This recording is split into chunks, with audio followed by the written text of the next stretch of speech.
The NFL divisional round playoffs just wrapped up. That means we're down to 4 teams. The Broncos, Patriots, Rams, and Seahawks. I know everyone remembers that Case Keenum, Blake Bortles, Tom Brady, and Jared Goff meme, and it seems like history is repeating itself. Because now we have Jarrett Stidham, who is thrown into the fire after Bo Nix fractured his ankle. And there's no Mahomes, Lamar, Allen, all these quarterbacks you think. Instead, it's Jarrett Stidham, Drake May, Sam Darnold, and Matthew Stafford. But here's the thing. As NFL fans, we can all agree that this was one of the best NFL seasons in recent memory. The unmatched parity, the uncertainty of who's going to win any given Sunday has really made it nothing short of spectacular. And when you get this deep into the playoffs, this is where legacies are made. Right now, the playoffs aren't just about winning games. They're about what a Lombardi trophy would mean for the quarterback still standing.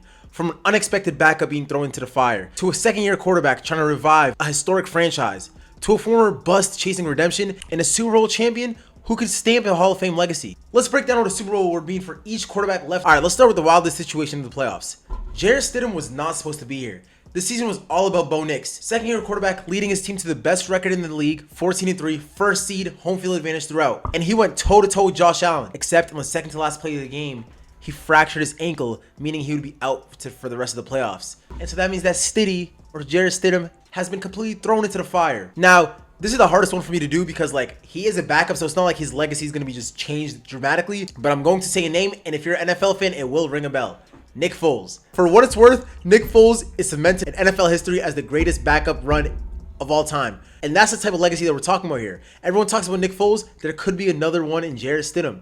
If he somehow leads them to a championship, this would also be one of the biggest playoff stories ever. He would have a guaranteed NFL future, starting job conversations, contract negotiations. He's cemented literally as one of the greatest backup quarterbacks of all time, which is something that's taken for what it's worth. It's crazy. If the Broncos win, I think it would mean way more about Sean Payton than with Jarrett Stidham, in my opinion. I think that he would become like a Hall of Fame first ballot coach if he gets it done somehow with Jarrett Stidham. But this is probably the hardest one for me to navigate because it is a backup being thrown into this conversation. Over in the NFC, for the Seattle Seahawks, Sam Darnold.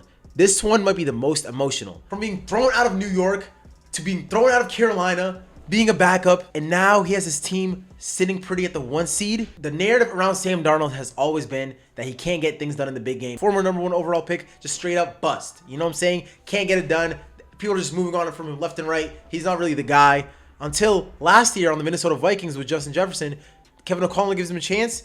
He goes 14-3. They're playing for the 1 seed in week 18, and they lose to the Lions, so they drop to the 5 seed and lose their first playoff game. And in both games, those last 2 games of the season, Sam Darnold did underperform. Turnovers, looked shaky. It looked like he was seeing ghosts all over again. And made people instantly think that, okay, yeah, this is not the guy. As you could clearly see by Minnesota itself moving on from Sam Darnold after having 4,300 yards. And now, look at what their quarterback situation is. J.J. McCarthy was not the answer, as we could all see. Sam Darnold gets it done by being the 1 seed. Not only would this be the greatest redemption arc in NFL history, he would genuinely be looked at an elite quarterback getting things done. I understand they're going through the run game a lot, but winning a Super Bowl as a quarterback just means your legacy is that much greater. This would be the greatest bust turned into a great player in NFL history we've ever seen, and honestly, this one is for the ages. Staying in the NFC, we have Matthew Stafford. This one is pretty self-explanatory. Matthew Stafford, it has been one of the best quarterbacks in the NFL since he came into the league, except he was on Detroit Lions for the majority of his career.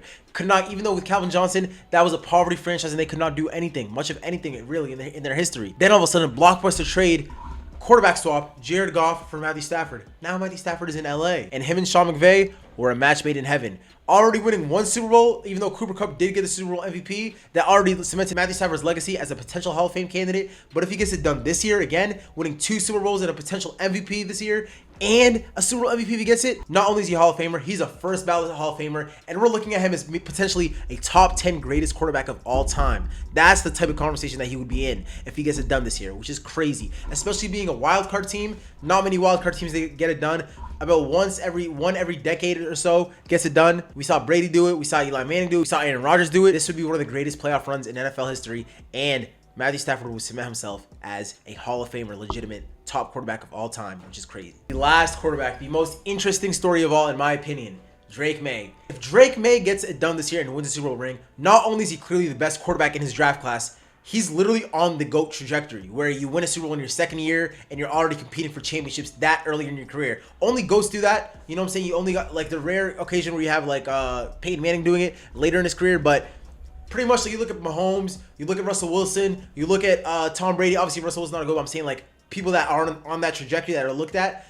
You know what I'm saying? It would be crazy. Not only is he on a rookie deal, the Patriots have the most cap space. I think this is going to be about rebuilding a dynasty with Drake May at the helm. That's what it would be. The craziest story in NFL history, having a dynasty literally rebooted with a quarterback that is performing like at this level. If he gets to MVP, that even more cements his early legacy. And I'm not going to lie to you, the NFL better watch out, because if he gets it done this year, what's going to happen in the future? Comparisons to Tom Brady are going to be coming in left and right. Second year, Tom Brady wins a ring. Second year, Drake May wins a ring. All I'm saying is that they're going to be consistently compared, and rightfully so, because when you're playing for New England, that's the quarterback that you're going to be compared to. Fair or not fair, it doesn't even matter. That would be crazy. Crazy situations developing all around the NFL right now. Honestly, in my opinion, this has been one of the best NFL seasons of all time. Like, I literally, either team could win, potentially. Even with Jarrett Stidham in Denver. The game is in Denver, right? Either team could win. I still don't know who's going to win the Super Bowl. And in my opinion, any of the 4 teams could win. Obviously, probably the Broncos a little bit less just because they have a backup quarterback. But let me know who you think in the comments down below is going to win the Super Bowl. And let me know what narrative you want to see the most.